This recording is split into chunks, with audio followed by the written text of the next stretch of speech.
নমস্কার বন্ধুরা, অনু Real blogs চ্যানেলে আরও একটি নতুন পর্বে আপনাদের সকলকে স্বাগত জানাচ্ছি। চলে এসেছি আজকে আবারও একটি নতুন ভিডিও নিয়ে।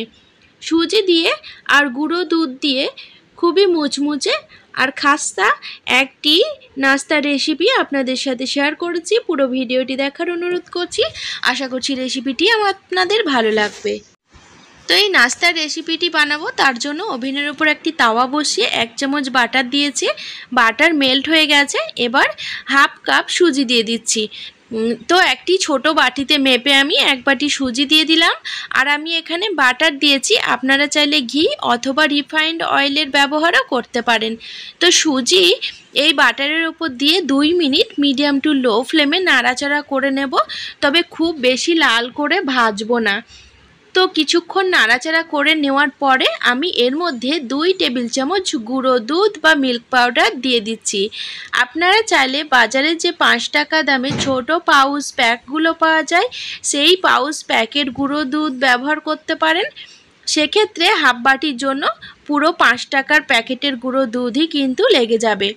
এখানে দুধ আর সুজি মিশিয়ে নেওয়ার পরে স্বাদ মতো লবণ দিয়ে দিচ্ছি আর হাফ বাটি চিনি দিয়ে দিচ্ছি। তো মিষ্টিটা অবশ্যই আপনারা আপনাদের স্বাদ মতো বাড়িয়ে কমিয়ে নেবেন। এখন সমস্ত উপকরণ দিয়ে আবারও কিছুক্ষণ নাড়াচাড়া করে নেব। বন্ধুরা, এই রেসিপিটি আপনারা বিকেলের টিফিনের জন্য খুবই অনায়াসে বানিয়ে নিতে পারেন। তো সমস্ত উপকরণ মিশিয়ে নেওয়ার পরে এখানে অল্প পরিমাণে জল দিয়ে এইভাবে সুজিগুলো মেখে নিতে হবে।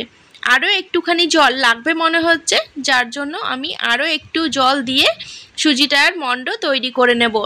তবে এইভাবে মণ্ড তৈরি করার সময় একবারে বেশি করে জল দিয়ে দিলে হবে না, অল্প অল্প জল দিয়ে এইভাবে সুজির মণ্ড তৈরি করে নিতে হবে।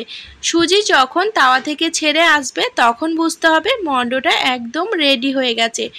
তো এখানে একদম রেডি হয়ে গেছে দেখতে পাচ্ছেন। এখন আমি পাত্রে নামিয়ে নেব আর ঠান্ডা হওয়ার জন্য রেখে দেব। বাড়িতে কোনো অতিথি হঠাৎ করে আসলে আপনারা এই রেসিপিটি বানিয়ে দিতে পারেন। এটি কিন্তু ভীষণই একটি আপ্যায়নের জন্য ভালো রেসিপি।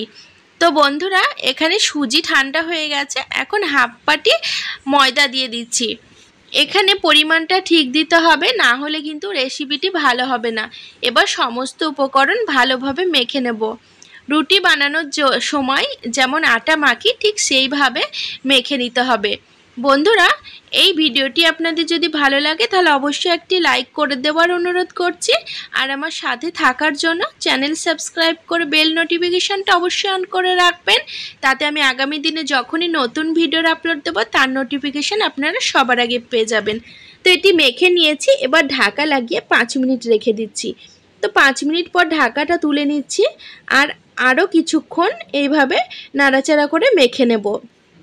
বন্ধুরা, বাচ্চারা কিন্তু সব সময় নতুন কিছু না কিছু খেতে বায়না করে। সেক্ষেত্রে বিকেলের নাস্তা বা টিফিন হিসাবে এই রেসিপিটি বানিয়ে থালা ভরে বাচ্চাদের দিলে বাচ্চারা কিন্তু খুব খুশি হবে আর ভীষণ মজা করে খাবে। তো সুজির যে ডো তৈরি করে নিয়েছিলাম সেই ডো থেকে 2টো লেচি কেটে নিলাম। এবার তাওয়ার উপরে অল্প একটি ময়দা ছড়িয়ে দিয়ে এইভাবে রুটি বেলার মতো করে বেলে নিতে হবে। তবে খেয়াল রাখতে হবে খুব বেশি যাতে পাতলাও না হয়ে যায়, আবার খুব বেশি যাতে মোটাও না থাকে। তো আমি রুটি বেলার মতো বেলে নিয়েছি। এবার এইভাবে ঢাকনের সাহায্যে কিন্তু কেটে নিচ্ছি। আপনারা চাইলে কুকি কাটারের সাহায্যেও কেটে নিতে পারেন। আর ডিজাইন বা শেপটা অবশ্যই আপনারা আপনাদের ইচ্ছে মতো বা পছন্দ মতো দিয়ে নেবেন। আমার কাছে কুকি কাটার না থাকার কারণে আমি কিন্তু একটি কৌটোর ঢাকনা দিয়ে এগুলো কেটে নিলাম। আর দেখতে পাচ্ছেন কত সুন্দর গোল গোল হয়েছে এগুলো। তো বাকি যে লেচিটা আছে সেই লেচি থেকে কিন্তু আমি একইভাবে বেলে নেব। আর এই নাস্তাগুলো কিন্তু ঢাকনির সাহায্যে কেটে নেব। তো বন্ধুরা, এই সুজির রেসিপিটি আপনাদের যদি ভালো লাগে তাহলে অবশ্যই আপনারা আপনাদের নিকটবর্তী আত্মীয় স্বজন বন্ধু বান্ধবদের সাথে ভিডিওটি শেয়ার করে নেবেন, যাতে তারাও এই সুন্দর রেসিপিটি বানানোর সুযোগ পায়। তো সমস্তগুলো বানিয়ে নিয়েছি। এবার ওপরে অল্প পরিমাণে আটা বা ময়দা ছড়িয়ে দিলাম। এবার বাকিগুলোও তুলে নিলাম। তো ওপরে একটু ময়দা না ছড়িয়ে রাখলে কিন্তু একে অপরের সাথে লেগে যাবে, যার কারণে আমি একটি ময়দার গুঁড়ো হালকাভাবে ছড়িয়ে দিলাম। এবার কড়াইটা ওভেনের উপর বসিয়ে বেশ খানিকটা তেল গরম করে এর মধ্যে দিয়ে দিচ্ছি। এবার ভেজে নেব মিডিয়াম টু লো ফ্লেমে। তো তেলের মধ্যে দেওয়ার সাথে সাথেই কীরকম বলের মতো ফুলে উঠছে দেখতেই পাচ্ছেন। এগুলো কিন্তু ভীষণ মুচমুচে ও ক্রিস্পি হয়, আর এর স্বাদও কিন্তু ভীষণ ভালো লাগে। একদিন হলেও রেসিপিটি বাড়িতে বানিয়ে দেখুন, আশা করছি বাড়ির ছোট থেকে বড় সকলে ভীষণই খুশি হবে।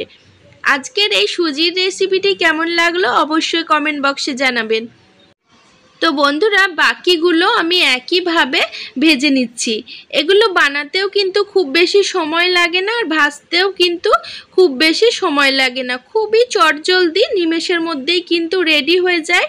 তো দেখতে পাচ্ছেন কালারগুলো কত সুন্দর এসেছে, আর প্রত্যেকটি কিন্তু খুব ভালো মতো ফুলেছে।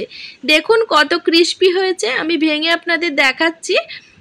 তো এই রেসিপিটি কিন্তু বাচ্চাদের মন ভোলানোর জন্য পারফেক্ট একটি রান্না। একদিন হলেও বাড়িতে ট্রাই করুন, আশা করছি ভালো